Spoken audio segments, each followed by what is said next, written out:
जय हिंद साथियों, आपका स्वागत है हमारे चैनल जी के अड्डा में। दोस्तों, आज की इस वीडियो में हम लोग देखने वाले हैं साहिबगंज जिला के बारे में बेसिक जानकारी, यानी छोटा छोटा चीज़ हम लोग देखने वाले हैं। तो चलिए आज क्लास को शुरू करते हैं। अगर आपको वीडियो पसंद है, वीडियो को लाइक कर दीजिएगा और चैनल को जरूर सब्सक्राइब कर लीजिएगा। तो यहाँ पे मैं आपको बना के रखा हूँ लगभग साहिबगंज जिला का मैप। इस प्रकार से आपका साहिबगंज जिला है। तो चलिए देखते हैं कहाँ पे कौन सा आपका प्रखंड है, तो देख लेते हैं और कहाँ पे किधर है। तो देखो यहाँ से ना शुरू होकर यहाँ तक जो आएगा आपका, इधर बिहार का इलाका है। जो साहिबगंज जिला के नीचे मुंड्रो है, यहाँ से शुरू होगा आपका, यहाँ से राजमहल तक जाएगा। ये वाला हो गया बिहार। अगर क्वेश्चन पूछेगा कि साहिबगंज के उत्तर में कौन सा राज्य है, तो बोलना है बिहार है। उसके बाद यहाँ देखो, यहाँ से लेकर आपका इधर क्या हो जाएगा, पश्चिम बंगाल। क्या हो जाएगा, बोलेगा साहिबगंज के पूर्व में क्या है, तो बोल देना है पश्चिम बंगाल है। उसके बाद यहाँ पे देखो साहिबगंज जिला के पश्चिम में क्या है, तो बोलना है आपको गोड्डा है। आप लोग इस सब बात को ध्यान में रखिएगा, क्वेश्चन इस सबसे पूछ देगा कि साहिबगंज जिला के पश्चिम में कौन सा जिला है या फिर क्या है, तो क्या बोलना है आपका, गोड्डा जिला है। अब देखो साहिबगंज जिला के दक्षिण में बताना, ये हो गया उत्तर, ये हो गया दक्षिण। दक्षिण में क्या आपका पाकुड़ है, तो ये चीज आपको नोट्स करना है, याद रखना। अब देखो ये हो गया आपका साहिबगंज जिला। साहिबगंज जिला को कौन चलाता है, इसका देख रेख कौन करेगा, तो इसका याद रखना डीसी करता है, जिसे हिंदी में क्या कहते हैं, उपायुक्त।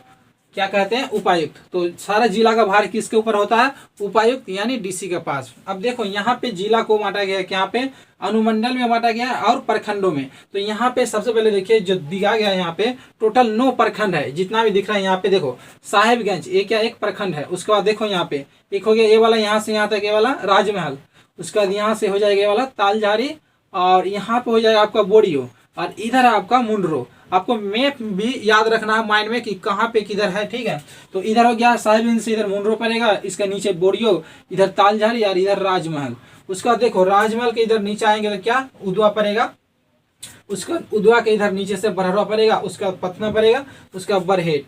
तो टोटल कितना प्रखंड है, तो चलिए देखते हैं। तो एक हो गया राजमहल, सॉरी साहिबगंज। उसका देखिए मुंड्रो बोरियो, मुंड्रो बोरियो तालझारी 4 हुआ, राजमहल 5, उदवा 6, उसका बरहरुआ 7 और पटना हो गया 8 और बरहेट 9। यानी प्रखंड हम लोग कितना कहेंगे, तो प्रखंड हो जाएगा आपका, प्रखंड इधर मुंह नीचा था ना इस तरह, तो सूख गया था। तो प्रखंड का संख्या हो गया 9। ये चीज आपको याद रखना है। तो यहाँ पे प्रखंड हो गया। अब देखो यहाँ पे जो चुनाव होगा, तो यहाँ पे विधानसभा तो बांटा गया होगा। तो कितना विधानसभा है यहाँ पे देखते हैं। तो यहाँ पे आपका 3 विधानसभा है। तो पहला विधानसभा हो जाएगा क्या, राजमहल। दूसरा विधानसभा क्या हो जाएगा आपका, बोरियो। और तीसरा विधानसभा हो जाएगा आपका बरहेट। तो विधानसभा कितना लिखेंगे हम लोग, 3 लिखेंगे। विधानसभा, विधानसभा की संख्या कितना हो गया आपका, 3 हो गया। क्या क्या याद रखना, राजमहल, बोरियो और बरहेट, ये आपका 3 विधानसभा है। और प्रखंड हो गया कितना, 9। अब देखो यहाँ पे जब भी आपको बताए कि जिला को चलाने के लिए डीसी अकेले कार्य नहीं कर सकता, उसका तो नियंत्रण पूरा में रहेगा, लेकिन उसके नीचे भी अधिकारी होते हैं। तो डीसी के नीचे कौन हो जाएगा, अनुमंडल होता है, यानी अनुमंडल पदाधिकारी, जिसे क्या कहते हैं, एसडीओ कहते हैं। क्या कहते हैं, एसडीओ। यानी एसडीओ चलाएगा, किसे चलाएगा, एसडीओ। एसडीओ कहाँ पे रहेंगे, तो ये रहेंगे आपका अनुमंडल में। तो साहिबगंज जिला में अनुमंडल कितना है, तो 2 अनुमंडल है।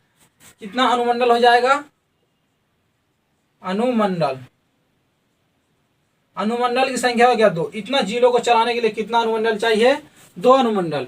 एक बन गया यहाँ पे साहिबगंज और दूसरा हो गया आपका राजमहल। इन दोनों को अनुमंडल बनाया गया, इसी के अंदर में सारे प्रखंड आएंगे। तो अनुमंडल को चलाने के लिए क्या चाहिए, उसका हेड कौन होगा, एक अनुमंडल का हेड हो जाएगा कौन, एसडीओ, और जिला का हेड कौन होगा, डीसी।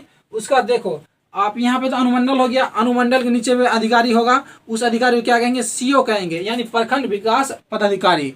जो सीओ हो जाएगा क्या, इसके नीचे वाला। तो सीओ कहाँ कहाँ पे रहेगा, तो सीओ जितना प्रखंड है सभी प्रखंडों में एक एक आपका सीओ रहेगा।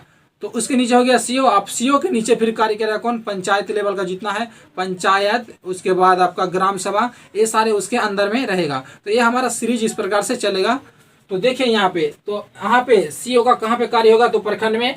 एसडीओ का कार्य कहाँ पे होगा, तो अनुमंडल में होगा। अनुमंडल जहाँ पे जैसे आपका साहिबगंज हो गया 1, राजमहल 2 अनुमंडल, और विधानसभा आपका 3 हो गया। चुनाव कराने के लिए 3 विधानसभा क्षेत्र है। तो इतना आपका हो गया। तो एसडीओ का फुल फॉर्म क्या होता है, सब डिविजनल ऑफिसर, याद रखना। जिसे कहते हैं हम लोग क्या, अनुमंडल पदाधिकारी। और यहाँ पे डीसी को हम लोग उपायुक्त कहते हैं, और प्रखंड पदाधिकारी को क्या कहते हैं, सीओ कहते हैं। तो इस तरह से आप लोग को एक बेसिक चीज की जानकारी होना चाहिए। अब हम लोग बात करते हैं साहिबगंज जिला कब बना था और इसमें क्या क्या है, कहाँ पे क्या है। तो इसे हम लोग क्या करेंगे, मिटा देंगे।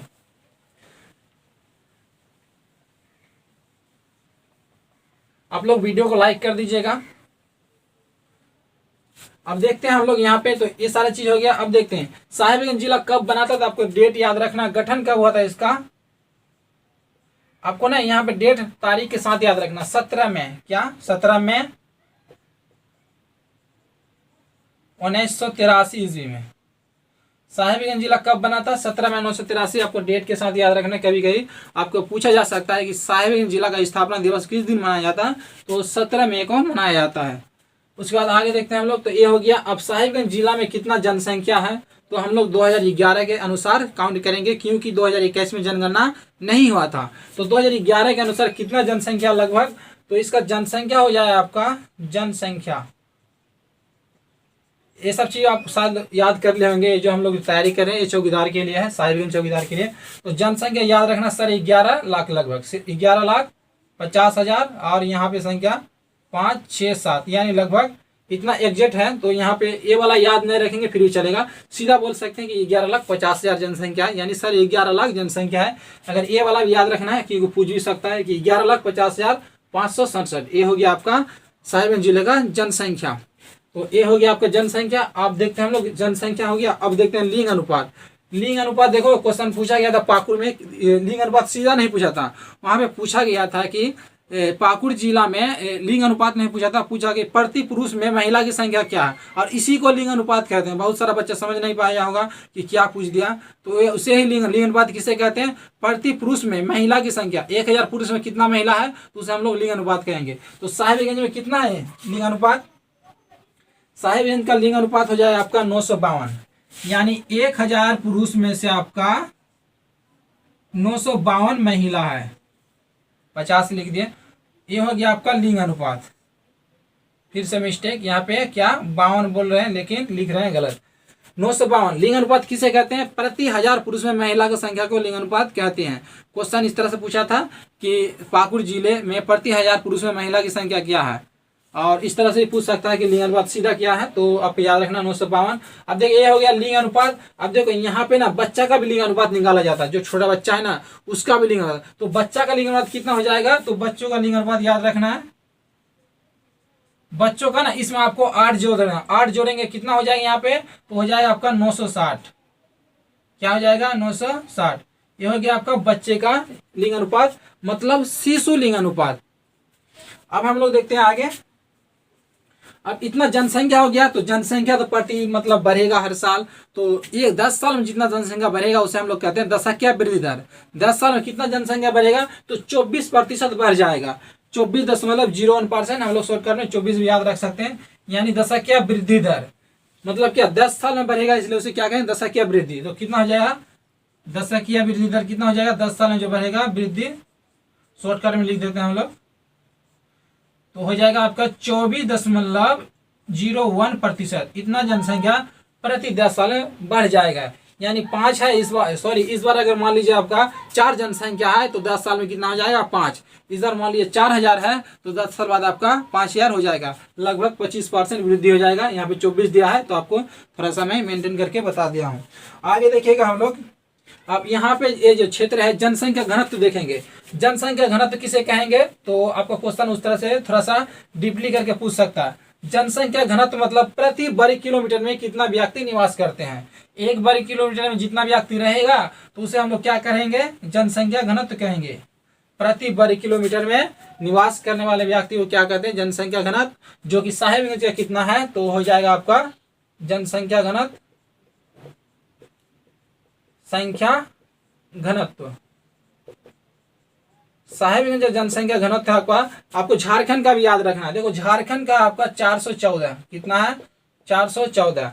अब साहिबगंज का कैसे याद रहेगा, देखो इसी को हम लोग ना उल्टा करके जोड़ देंगे। एक को यहाँ रख देंगे और 4 है 2 को यहाँ पे, तो 4 को यहाँ पे जोड़ देंगे तो कितना आ जाएगा, 4 4 8 5 और यहाँ पे 5, यानी 558 है।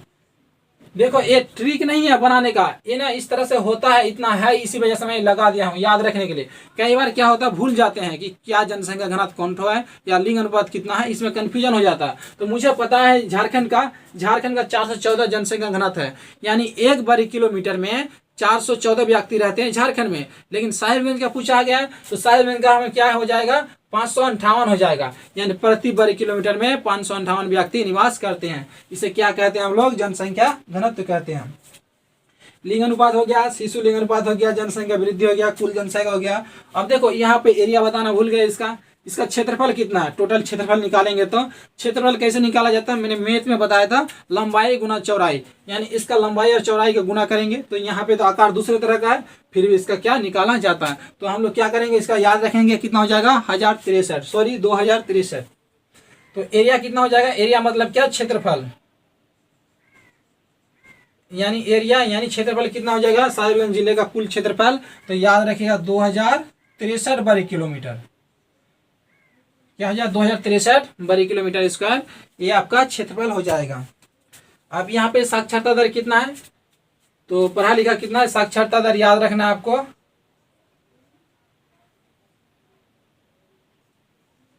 साक्षरता दर कितना हो जाएगा आपका 52.04%।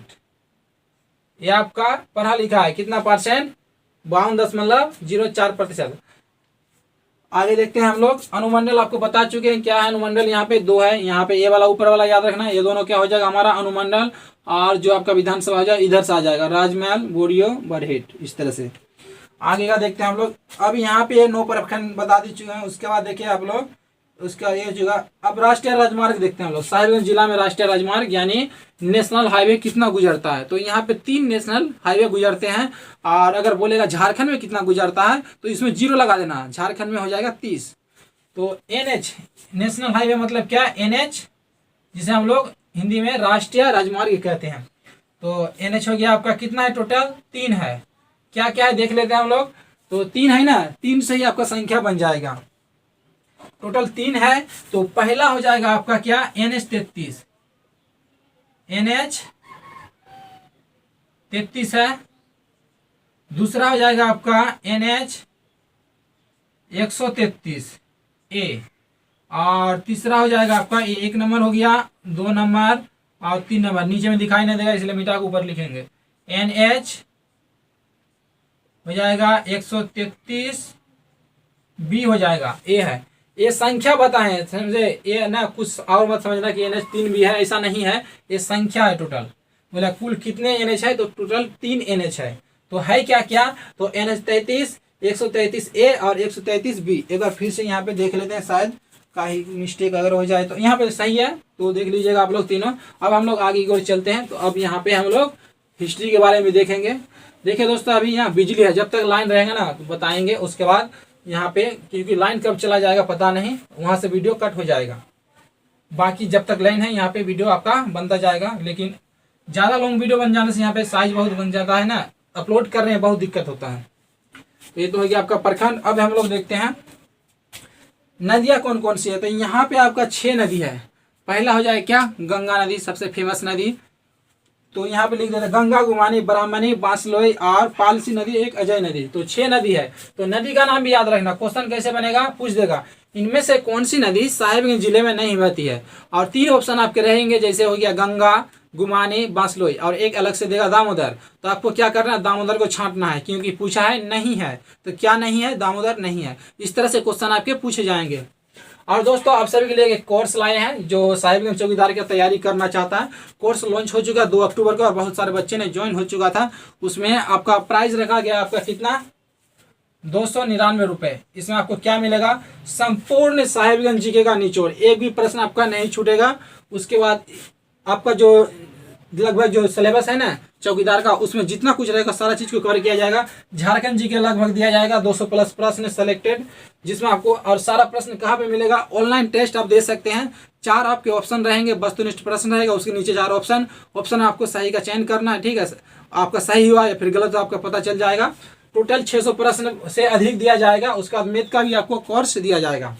तो इसके लिए प्राइस कितना रखा गया 299। अगर आप लेना चाहते हैं तो ले सकते हैं। यहाँ पे मैं डिस्प्ले पे आपको नंबर यहाँ पे दिखा दूंगा, देख लीजिएगा। यहाँ पे मैं बिनर अभी तो नहीं है, लेकिन एडिटिंग करते वक्त आपको डाल दूंगा, देख लीजिए। यहाँ पे इस नंबर पे कॉन्टेक्ट करना है। पहले आपको क्या करना है, लेना है तो आपको क्या करना है, फोन पे करना है। जो इस नंबर है ना, इसी नंबर पर आपको फोन पे में पेमेंट कर देना, स्क्रीनशॉट को व्हाट्सअप कर देना है। आपको लिंक भेजेंगे, लिंक में आप क्लिक कीजिएगा, टेलीग्राम चैनल में सारा आपका वहाँ पे मिल जाएगा, उस वहाँ पे ज्वाइन हो जाइएगा।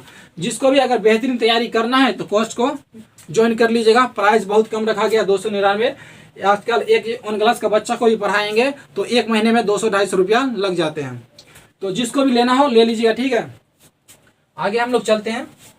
तो हम लोग यहाँ पे नदियाँ देख रहे हैं, कौन कौन सी नदियाँ, अब नदियाँ का कौन सी नदियाँ कहाँ से निकलती है, नदियों में क्या बना हुआ है, सारा चीज देखेंगे।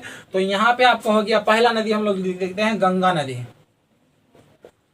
पहला हो गया क्या, गंगा। दूसरा नदी हो जाएगा आपका गुमानी, क्या हो जाएगा, गुमानी। तीसरा नदी हो जाएगा आपका अजय नदी। चौथा नदी हो जाएगा आपका बांसलोई, क्या हो जाएगा, बांसलोई। 5 नंबर का नदी हो जाएगा आपका क्या, गंगा, गुमानी, अजय, बांसलोई। उसके बाद क्या छूट गया यहाँ पे, एक है यह पालसी, और एक क्या है, गंगा, गुमानी, अजय, बांसलोई, पालसी, और एक क्या छूट रहा है तो देख लेते हैं। एक नदी आपका छूट गया यहाँ पे ब्राह्मणी, क्या छूट गया, ब्राह्मणी नदी।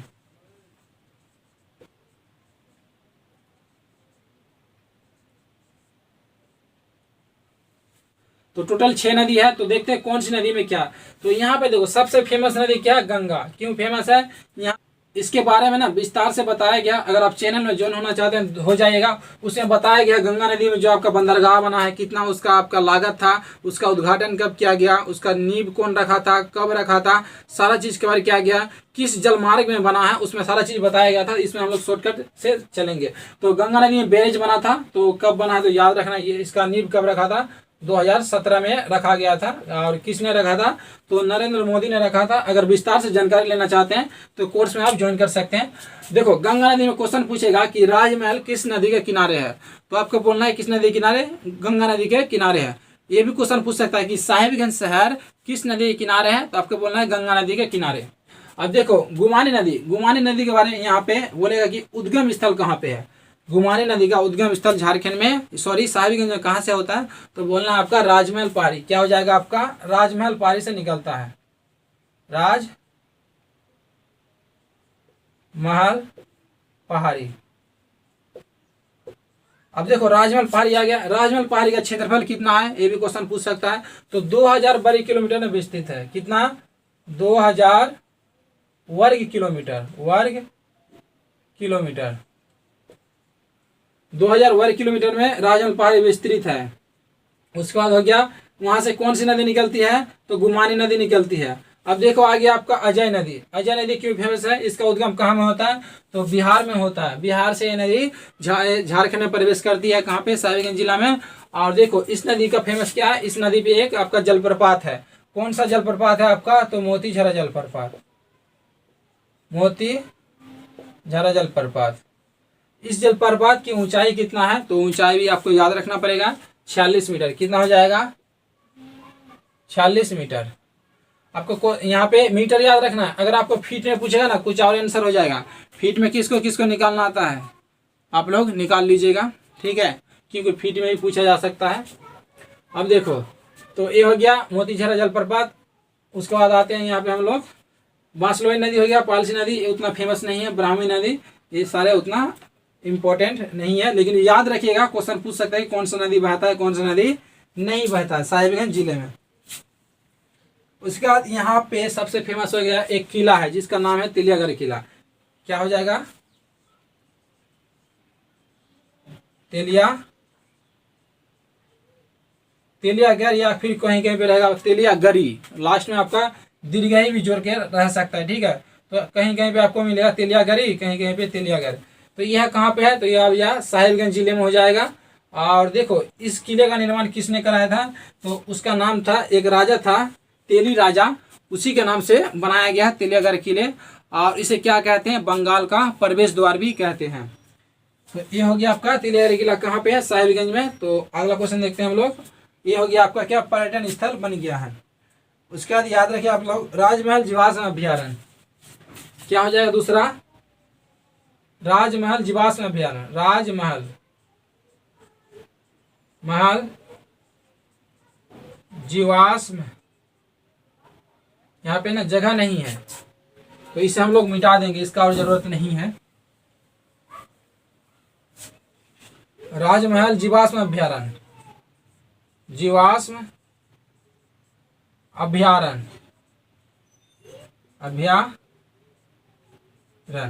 देखो राजमहल जीवाश्म अभ्यारण्य बोल देगा कि साहिबगंज जिले में कहाँ पे, बोल देगा झारखंड में कहाँ पे जीवाश्म अभ्यारण्य है, तो आपको बताना राजमहल में। इसके बारे में और भी बहुत सारा जीके है, तो आप लोग वहाँ पे बताएगा आपका कोर्स में कि इसका निर्माण किसने करवाया था, किसके लिए फेमस है, उसका दुधवा पक्षी विहार, उसका स्थापना कब हुआ था, उसके बाद वहाँ पे कौन सा झील है, उसके बाद उसका निर्माण कब हुआ था, वहाँ पे कौन से जीव पाए थे, सारा चीज़ आपका कोर्स में कवर किया गया। वीडियो थोड़ा लंबा बन जाएगा, इसलिए वीडियो को हम लोग क्या करेंगे, यहीं पे कट करेंगे। और जिन दोस्तों को कोर्स लेना हो तो आप परचेज कर सकते हैं, इस नंबर पे कॉल करके आप जानकारी ले सकते हैं। किसी को अगर कोर्स नहीं भी लेना हो तो जानकारी ले सकते हैं कि कैसे मतलब इसमें क्या क्या मिलेगा। अगर आपको पसंद आए तो आप परचेज कर सकते हैं। तो दोस्तों हम लोग मिलते हैं नेक्स्ट बात में। Thanks for watching.